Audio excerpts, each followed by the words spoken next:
I know it's a Saturday morning, it's like the last week of the summer. I go back to work in my real job, next week, so I get it. I really appreciate you being here, sincerely. I'd like to kind of start, and it doesn't have to be long, but just to get an idea of who's here, because it's always amazing to me how universal this need is for, independent skills, life skills, work skills, and to hear who is working on it and in what way, Are you a grandparent? Are you a teacher? Are you a therapist, So are you comfortable if we just kind of share, maybe one of these categories you fit into, and even job coaches or other, anybody that's, think of different categories, and then just a little bit of maybe who you're working with or what you're here to kind of bring back, into who. Do you mind starting off?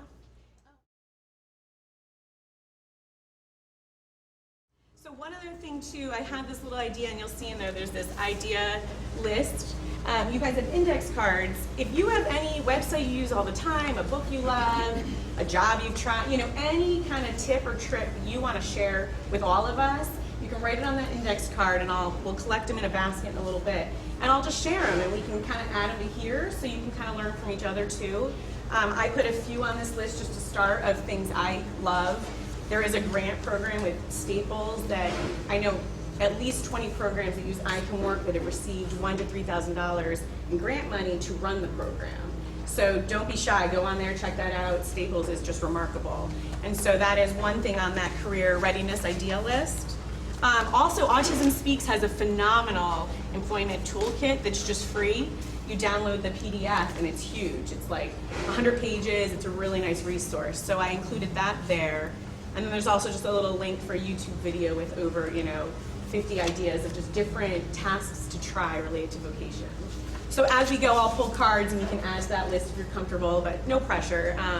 So yeah, anything that comes to mind at any time, just jot it on that card for me and then we'll collect them soon. And that's just to help again, right? Like leave with some stuff, right? I like stuff. I want it all for my room too. And there's always new ideas. All right, so as you all know, we're gonna kind of talk today about a career readiness program. Although I Can Work is based on 5 modules, we're gonna talk also about hard skills, soft skills, as well as task boxes. So not just the 5 modules, but looking at different ways to increase all those skills in different ways. But the foundation being I Can Work, alongside all of those other tasks and pieces. As you heard, and I won't say too much, I've always been in education. I've known since I was young I wanted to be a special educator. My mom is one, and I was always just inspired and kind of tagged along. And so right after college, started at Cotting School in Lexington, Mass. And I was saying to Sue, those first 6 years as an educator there were so inspiring. And I'm so glad I started in a private setting, to be honest, versus public. Because it wasn't that it'd be bad, it was just different. Being in a smaller setting, a different community, just learning a lot of the things that I could apply, and that's where this came into place. They had said, you're gonna run a work skills class, and I was 21, and I was like, okay, sure. And then I get in the room, and there's truly like 3 things, right? And I'm like, what are we doing? And they're like, 75 individuals every week are gonna come to you, and as a special for 30 minutes, and you're gonna prepare them for work. But there was nothing. So I started to look at where are they going off campus. Okay, they're going to retail environments, they're going to hotels, they're going to, restaurants. How do we back that up and build some skills to allow them to have that foundation for those off-campus experiences? Okay, let's start around 11 or 12 years old, right? A little younger, and see if we can help them create a good foundation. So from that came the 5 modules in just my classroom 17 years ago. So this was just out of being an educator, I needed my room, I needed organization, data, and a system. So that's where that was created, and then now I'm working with students on the spectrum in a middle school in Danbury, using a lot of community-based instruction as our model. So instead of doing inclusion, it's almost more community inclusion is what I like to refer to it as. We're learning social skills in the community at CVS, right? Shopping, going to Dunkin' Donuts, things like that versus sitting in math class, right? And not that that's bad, but for my friends that are sensory sensitive or they're nonverbal, why are we sitting in math, right? I'd rather go shop at CVS, use the flyer, dollar up, or what have you, and build those skills. So that's what I do as my full-time job as an educator. And then also I'll love to help therapists, parents, and people, daily just through either podcast, Skyping, email, helping them just help others, find success and that little spark. So So vocational soft skills, what are they? We're going to talk about why should we build them, how to build them, and also when. And again, take this with a grain of salt. I'm by no means an expert. It's just things I've learned over time and kind of collaborated and put together to show a framework for it all. Because sometimes there's so much information. How do we take it into chunks? That's sort of what I needed, was a little more breaking it down a bit. So what are they? They're really, those soft skills are personality traits. So they're more your interpersonal stuff. It's not your fine motor, it's more eye contact, right? The things you're doing, empathy, language, communication, time management, working with others. So those are your soft skills that truly, as we know, even just in society, we're seeing a decline, right? Because so many of us, in general, are struggling with some of those interpersonal, looking up from technology, right? Being present, holding the door for others. I mean, it's just this language of soft skills that we really are still trying to keep strong, just for anyone, and I stress that a lot. This isn't just for somebody that's struggling with a disability. Really I Can Work, being in the 2 levels, could help anyone prepare for employment. There's picture-supported pieces that we'll get to that help our non-readers, but the text version is used, for any level and can be just implemented in high school that's working on interviews or applications. So keep an open mind. The visuals make it maybe look a little younger sometimes, but it really could be used in many ways. So we're going to do a little quiz just to warm it up, and you can win a pack of time cards, literally hot off the press.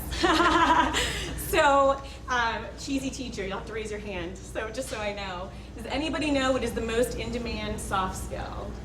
Which one do you think? It's organization, communication, or adaptability? Like, what are employers seeking most? So you think you know? Okay, so you think adaptability. Anyone else? Guess Fred. All right, let's see. Yes, communication. Yes. There you go, time cards. Thank you. So yeah, believe it or not, and they're all close, so it was a little bit of a tricky question on purpose, but I wanted to just show that's what people are seeking as the strongest, according to, a few studies. This is not, and I noted it on the bottom, but 57%. Adaptability is, though, a close second with the 54, or the close third. So in that sense, that's part of one piece that with a soft skill we're breaking down. Communication, asking for assistance, right? Interviewing for a job, even ways that we greet coworkers. These are things that in this program and with others you work on, How do you walk into a work environment? How do you ask for help? And you practice those pieces through role playing. And we'll look at that a little bit more, but I just wanted you to see too, tasks that are requiring social skills are on the rise, right? And we're seeing routine tasks, although important, are less, we're not seeing as much that model of roteness, it's more interpersonal, right? And we may go back, because I think there's importance to that rote task, and some enjoy those tasks and are very successful in them, but just society-wise and employment-wise, there is a rise for that need of those social skills in the workplace. And ways we build it, and we know, just practice, role-playing, small group discussions, really taking the time, especially in the younger years, to practice it over and over. One time isn't going to be enough. If we one time role play interviewing or have those discussions, it's not going to stick. The key is really trying it a little bit, whether it's 20 minutes twice a week in the early years, or it's getting that routine to realize we did it in September, let's come back to it in April, things like that. Like making sure it's not just a one-time thing, but that you're practicing these skills and those role-playing opportunities. And ultimately our goal being, as independent as the individual can be, really strong personal habits, practicing and working on time management, even how you dress for work and different work, different jobs, and then that self-advocacy piece too, and learning what information to share with who. So it's not just learning self-advocacy and knowing your disability, it's when and how, right, and with who do you share that information, especially at work, so having those conversations. And then also looking at, again, what do professionals do? You have to remain appropriate, you'll probably be signing in and out, saying hello and goodbye to your supervisor, not just leaving, and also following, those directions. So our goal is to build all of that so there's this level of confidence when there is a work opportunity. So in a safe environment like a classroom or a therapeutic setting or at home, that's where you can build those skills and practice them, where they feel safe and comfortable and can kind of talk things out. And exposure, we all know, right? Just the more you try various areas, the more, and different environments in the community, the more you learn how to navigate those areas. And the more you learn even the language around those areas. You can learn, you know, supervisor, oh, when you go to the grocery store, you point out all the different jobs, the uniforms. You know, you use that language when you're anywhere to show, did you see how they were communicating? Or, you know, you can kind of make those moments when you're in the community and exposing them to different areas, learning moments. You know, there's so much to seeing it versus just on a piece of paper or practicing in the classroom, as we know. So when you are out and about, you know, challenging even the individual you're with to like look for some of those jobs, or using, you know, that language of coworker. Oh, do you see their coworkers? Or who do you think the supervisor is? Or what's the uniform they're wearing? So those are really helpful ways to build those skills, you know, through exposure in the beginning. And then this past year, more than ever, I've really utilized YouTube for video modeling. It's remarkable. I mean, truly, you can find so much related to even how to order at a restaurant, right? Or how, you know, video of interview skills or different jobs in this area. It's really been remarkable. So I'll just, at times, you know, whatever task we're working on or job, put it into YouTube. I preview it before because you never know. I have to say that, right? Like, you just don't know what YouTube will be at times. But I'm also continuing to really, whatever I find, build like a reference in a library of video links on my Facebook page so people can find them easier, you know, related to the different areas as I keep evolving. And also trying to make my own just to help people see sort of how to use this worksheet or this role playing, you know, some how-tos. Because I know some people aren't going to be as much the reader, they want to see it, right, or hear it. So just using those different means to show, one second, Fred, yeah, those, what you're expecting, right? You know, because again, sometimes, you know, I can talk, right? And my students are like just looking at me. I'm like, let's watch, you know, and it breaks it up. It helps. Yes. Just on a side note. Sure. We have 2 special ed classes at the high school, and they do a lot of field trips where they go to the restaurants and they go different stores to shop, and they prepare like a list of questions to ask the manager. Oh, I love it. But we also have our speech pathologist who goes out with them. So they're Again, working. this is an anomaly.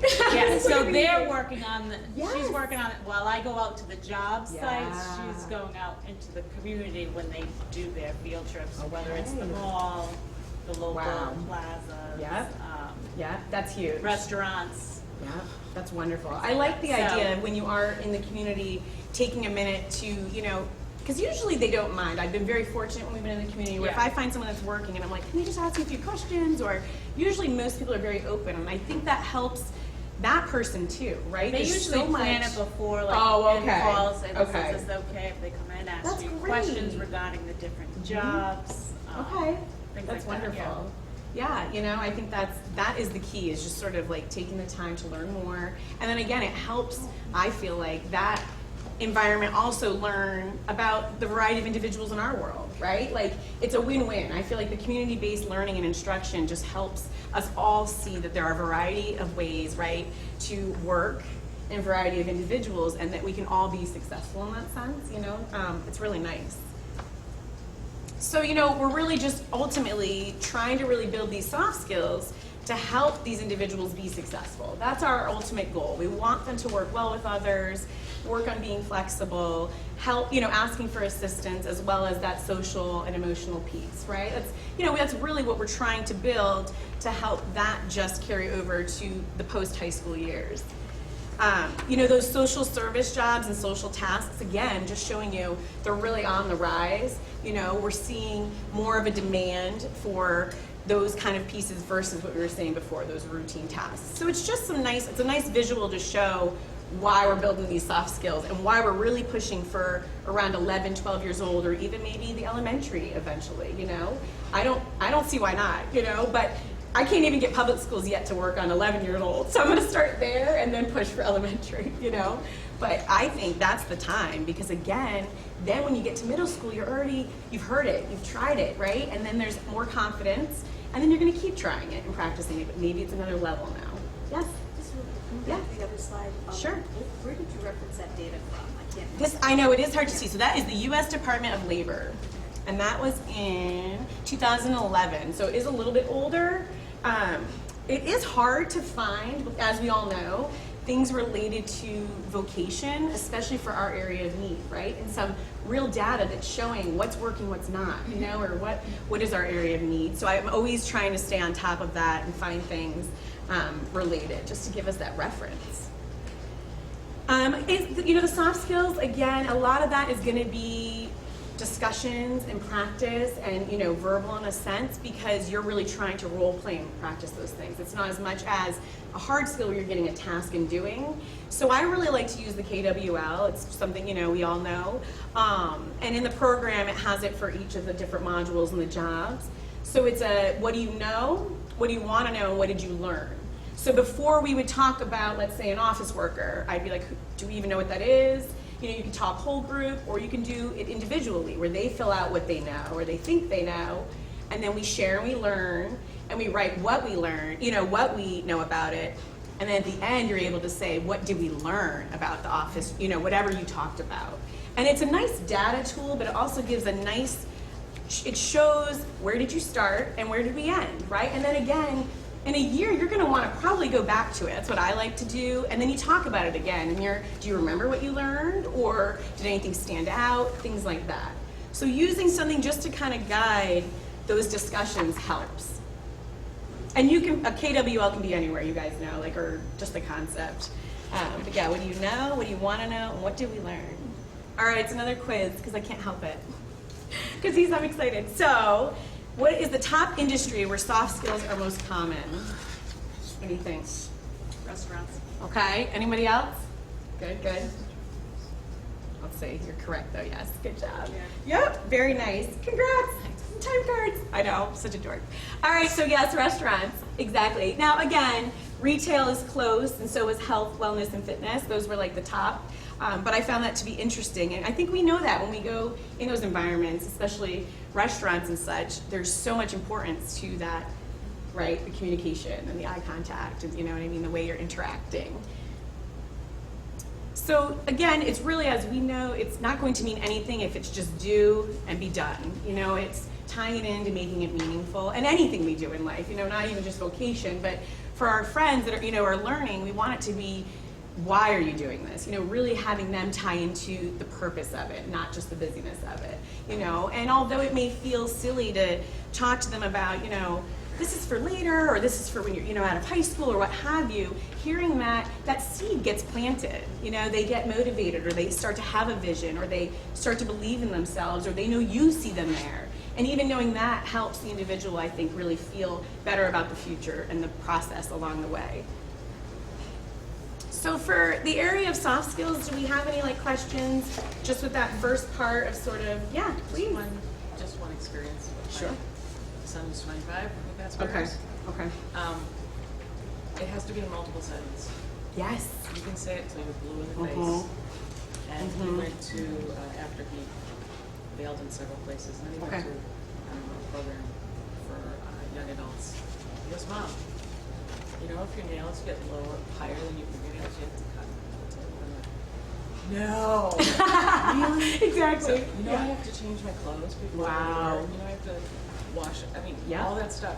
You can say it in school. I know he had it in school. I know that we do it at home. Yep. But until someone else said it, Yes. it didn't click. So Yeah. multiple settings. Exactly, exactly. And that's the thing with the exposure, you know, truly, I agree, like, and multiple times, right? Like you're saying, even different settings, younger, maybe he wasn't ready to hear that information, but then later, he was more open and present, you know, or however it was presented later, it worked. That's great, though. I'm glad it clicked. Yeah. Yeah, good, good. Other questions about the soft skills? Somebody, yes? What about if they refuse? Mm-hmm. How do you then cross that? They refuse, no, I'm not going to ask for my lunch, or I'm not going to buy that candy bar, or whatever. Is that in a setting, so you're out and about and they don't want to? That is a good question. So I would work on a little bit of like a behavior reinforcement system for that. That would be able, because that's more, or they're not comfortable. You know, go back. Did they practice it well at home or in another environment? Maybe it's less stressful. You know, you could set up a little shop or silly things like that, and then get a little more comfortable. You know, again, I like to practice and present in a comfortable environment before trying it in a real environment.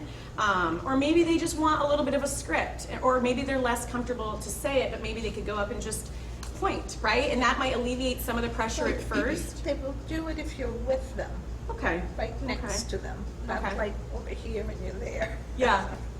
Okay. Otherwise, not by themselves. Okay. Okay. Have they expressed why?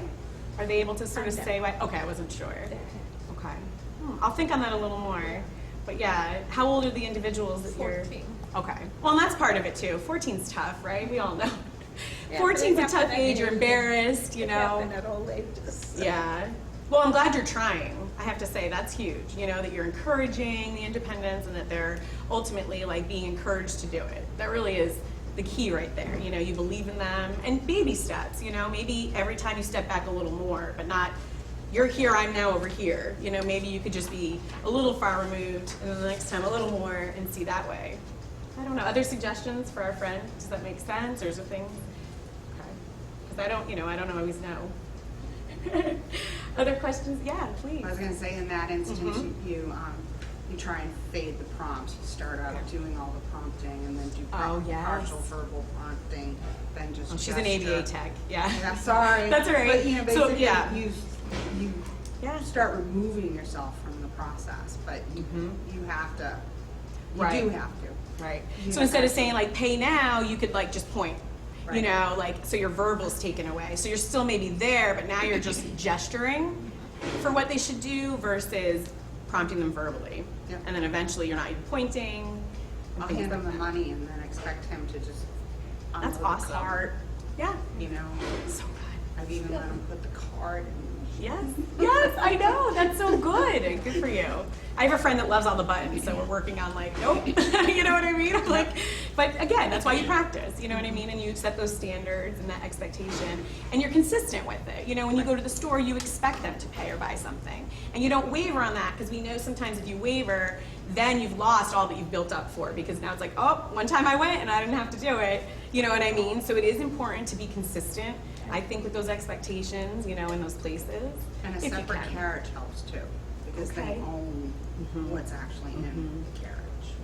Yep, I love that. And I think that even ties into anything we're doing, you know, it gives them, they know what they're there to do, right? So you're like, okay, that's my cue. I've got my carriage or my basket. I'm shopping, right? I'm going to buy something. Make a list you know? for them, check it off You as got they it. go through it. And give them that visual, yes, I need a list. I mean, anybody, you know what I mean? So that's And good. I use it every time. Yep. But That's awesome. I do have a question too, I'm Please. sorry. No, don't be sorry. Okay. I love it. Are there regulations or agencies, like DDS owns some of it, that help with this adult planning, you know, with schools? And, Oh, I know. because I know some of the schools will start around age 14. Right. But I mean, what can you use to push them? I know. Is there anything? I have to be honest, I'm just working in Connecticut with an adult agency currently, you know, and they're the only one that they're like, we're really trying to get this going now because these individuals are coming to us without the foundation they need, you know. And again, so I keep trying to tie in, and even in my own classroom, I have middle schoolers that are on the spectrum, and I really have very little outside support or, you know, team guidance. It's only because this is my passion that they're getting it. Right? Yep. So I'm still trying. I don't know of many. Do you guys? Do you have that same? Rhode Island is different. I don't know what's going on in Rhode Island. I love it. They've got a whole, you know. But otherwise, do you Where do I find need there's a to move lot? I know, you know, no, right? Outside agencies coming in and running this and supporting it. I know. Well, it's not all roses. I mean, there are outside agencies and, you know, they don't have a whole lot of employees to be their job coaches, you know. Right. I mean, they don't pay that great. I know. And, you know. Yep. Well, and that was when I was helping train this adult day program. So and turnover that was is it. great. You're exactly right. You know, Yes. and then Yes. depending on who the manager is, you know, it's like they need more facilities for these kids to go out and do. You can't Yes. put all your kids in I one know. basket, I know. you know. Yes. That's So it, that's too, what job we're having a sites. problem with, you know, is Okay. trying to have them expand. And we're like in the sticks anyway where we are, so we have to venture Okay. out. True. But I use my school as well because we have a career in tech. Okay, So okay. I take the kids into the food service where they have to set up Right. a dining room. Right. Or I'll take them into the agriculture place where they Oh, may that's have to cool. water the plants or Yeah. prune the plants. That's not their favorite thing to do. Or Is there's that a help. considered in-house? Is that like an It in-house is. job? Okay. Yeah, Okay. not an in-house job, but it's just me contacting them saying, can Okay. I take a few students in there? There's Okay. health occupations, can we go in there, strip beds, maintenance, Good. fold your Yes, exactly. do the laundry, that Yeah. kind of thing. Yeah. But even your note, and we'll speak to that, regarding, that the pruning isn't their favorite. Again, and we'll get there, that's important to know though, right? And Right. to see like, oh, then we don't want to go down that avenue or go back to it in like 6 months, try it again and see if they do like it or don't. It could have just been that week, that day, that month, But yeah, the variety, right? And things Yeah. like that. Yeah, I don't know if that answered your question, I'm sorry. Or are you able to help? Yeah. Well, I just wanted to mention, having a child who's 14, I'm in deep learning mode about what's possible for him starting next summer and how to help best prepare him. Okay. And so I can share some of the things that I've learned, but I can't advocate for any of them because I don't know yet. But Okay. I know that there are summer programs, like in my town, the mayor has a summer jobs program, and they specifically want to encourage kids with disabilities to apply. I don't know the level of support yet. I'm still researching that. Mass Rehabilitation Commission, MRC, also has programs for individuals with disabilities to be placed and to be supported in the workforce. The Federation for Children with Special Needs in Massachusetts also does a lot of programming on this level. And then there are private programs in Massachusetts and in the greater Boston area. For example, for children on the spectrum, MGH Aspire program has both summer camps and they have a job training program which parents pay copiously for. Okay. In the summer, multiple thousands of dollars for your child to work at a Okay. job and have a job coach. Okay. So, I think what we're all hoping for is that there's something in between where Right. parents don't have to keep using lots of constrained resources to help their children get this training.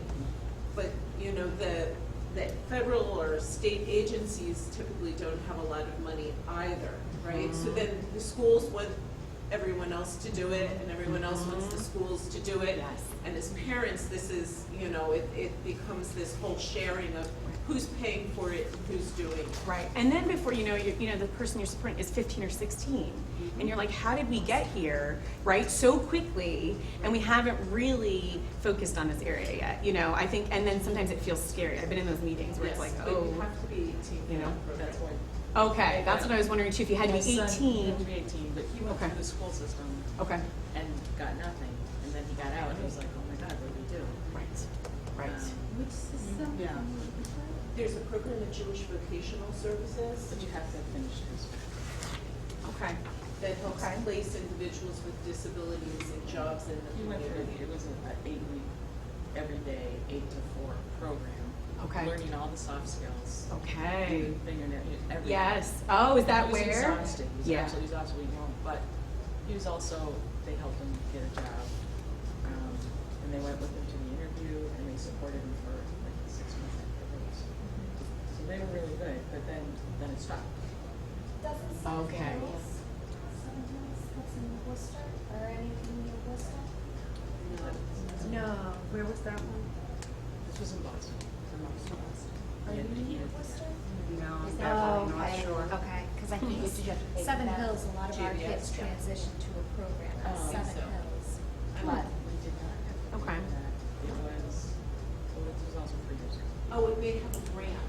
They make them a grant because they also help, they have Okay. lots of programs, like they work with refugees, they Yes. work with regular job seekers, so they may have a grant for that. There was just to mention, Please. we recently had a presentation for the PAC in our school district, where they brought in a couple of different speakers that spoke about all of these programs. So they spoke about the UMass program. Okay. UMass Medical has a program, I'm blanking what it's called, World of Work, and they have a conference coming up called Raise the Bar. Wonderful. to bring employers and people with disabilities together. And they talked about the JVS program, and they talked about some of the best models. I have the slides and all of the resources. They talked about the best models and the kinds of things that the school should be implementing Okay. based on these models, what they should be doing to prepare a student before age 18 to go into a program like JVS. And every single parent at the table nodded their head and thought it was a great idea and wondered, you know, when was the school system going to step up Right. and do this? Right.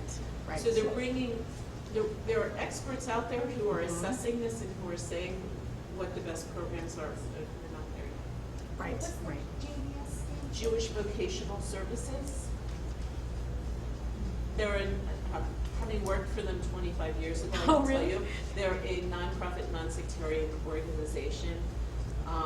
And they were the ones that were presenting this, or was No, it That was no, any no, NG. they were mentioned as one of the premier models Okay. They doing actually- this kind of work.